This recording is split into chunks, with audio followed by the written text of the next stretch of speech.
11 o'clock, so good morning, everybody, and thank you for being here. My name is Richard Ramsay. I'm the police chief here in West Greenwich, and I'm going to talk a little bit about what happened at Cheyenne Trail. So, I understand this is a heartbreaking time for the relatives and friends of the Arruda family, as well as the West Greenwich community. I wish there could be an explanation to help you make sense of this horrific act, but the truth is, we may never know why it happened. What we do know is on Friday, January 3rd, we received a phone call from Danielle Arruda's co-workers at about 9:50 a.m. requesting we complete a well-being check at their home located at 15 Cheyenne Trail in West Greenwich. Her co-workers had reported she had not shown up at work on Thursday, and when she did not show up again on Friday or call, they felt something was wrong. They were also concerned because Danielle never misses work and she's 7 months pregnant. Upon officers' arrival to the home at approximately 10:13 a.m., 2 vehicles were in the driveway, and after several attempts to get someone to come to the door, it was decided to force entry into the home. Once inside the home, officers immediately noticed the bodies of 2 young children, an adult male and a pregnant female. It was apparent there were no signs of life to any of the bodies, and that all 4 had suffered fatal gunshot wounds. It was also apparent no one had exited the house because the door that was accessible to the outside was not only locked, but had a safety chain latched, which could only be done from the inside of the home. The victims: Danielle Arruda, 39-year-old mother of 2, 7 months pregnant. Adele Arruda, her daughter, age 5. Felix Arruda, her son, age 2. All 3 victims suffered multiple gunshot wounds from a semi-automatic firearm. The suspect, Nicholas Arruda, 39-year-old male, the husband of Danielle, the father of Adele and Felix, and their unborn child. Nicholas died from a self-inflicted single gunshot wound to his head. Lying on the ground in the proximity of Nicholas Arruda was an M4 type style semi-automatic weapon. We believe it was the murder weapon used. However, a formal firearm examination has not yet been conducted at this time. The Arruda family purchased their home at 15 Cheyenne Trail in December of 2019. The West Warwick Police Department have had no prior contacts with the family before January 3rd. Nicholas Arruda had 1 prior felony domestic arrest in 2014. He was arrested by the West Warwick Police Department, but the case was dismissed when the victim refused to cooperate. The victim in that 2014 case was not Danielle Arruda.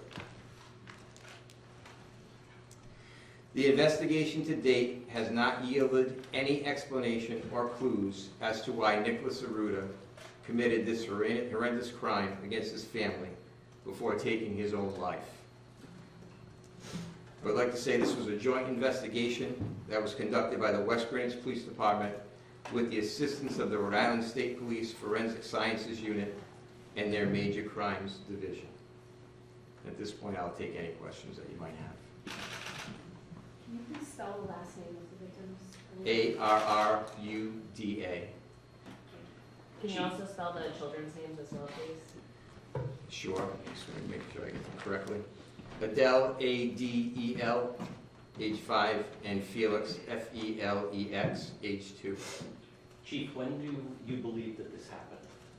So the timeline that we believe it took place sometime between Wednesday January 1st at 8 p.m.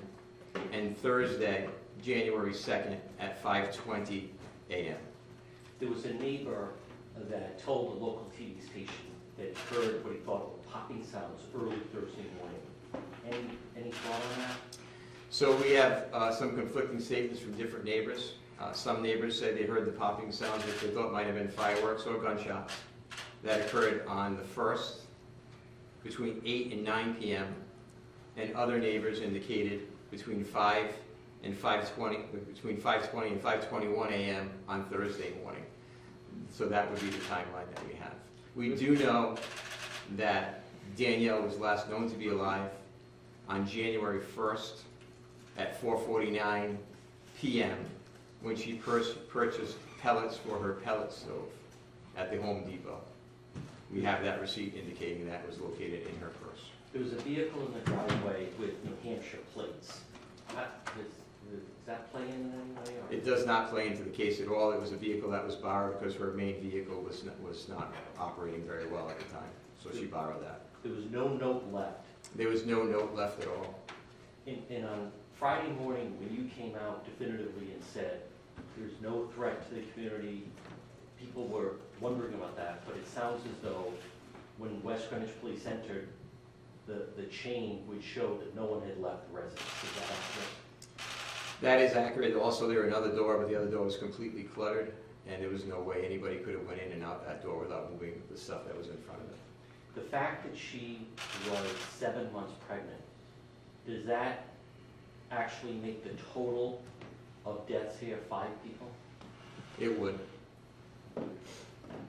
You also Any said... other, John, just think, anybody else have any other Yes, questions? Liz Nicholas and her flag was part of Rhode Island's red flag law. I understand that DB took place, it was a couple years before that law went into effect. He was not. And were there any other firearms or weapons found in the house? 2 other firearms found in And I'm sorry, can you identify those? Yeah, one was a Mossberg shotgun, and the other was a semi-automatic rifle. Were all of those firearms purchased legally? We believe they were. Were they separated at the time of death? Or do you have any indication that they were no longer together, the couple? No, they were lived together, and all indications for family members and friends is that they love one another and they love their children. Can you tell us more about what the investigation looks like? Like you're talking to other family members, because as of right now, there's no answer to why people are wondering. Sure, it's heartbreaking. Yeah, I mean, there's not really much you can do with an investigation like this. It's pretty much self-explanatory, but we still have to go through all the motions to find out if there's any reason if there's anything that somebody missed, any reason that would lead someone to do what he had done to his family. But to date, we have not been able to come up with anything. What's that like for the department? It's difficult. It's difficult for any human being. Can you tell us when and where he acquired the M4?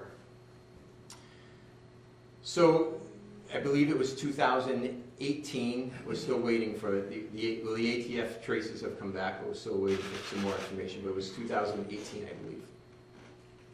Did you know where? I do not. Do you know where he worked? He hadn't worked for many years. He hadn't worked since they were together for several years. He had suffered a back injury, and due to that, Danielle was the only person in the home that worked, and she was self-supporting the house. Do you know what his job was previously? Painter. Nicholas Ruda also had a swastika tattoo on his right shoulder. Do you know if he had any connections to hate groups?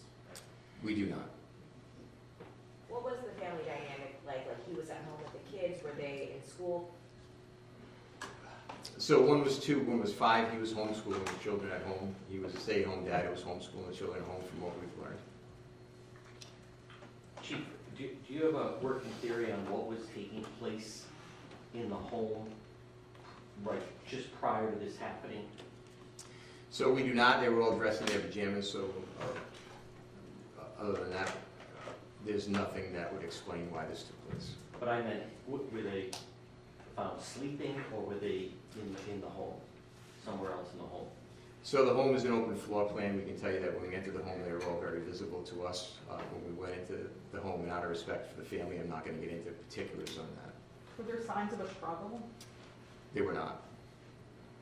Were the families, their families, surprised that he had firearms?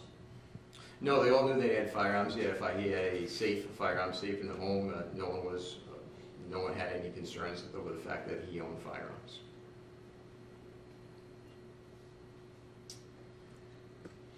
Well, if that's it, thank you guys all for being here. I do appreciate it, and thank you. Oh, I do have copies of what we just talked about. We can hand those out to you. I'll have somebody hand those out to you, anybody that would like one. Thank you, Chief. What's that? I have a question. Yeah.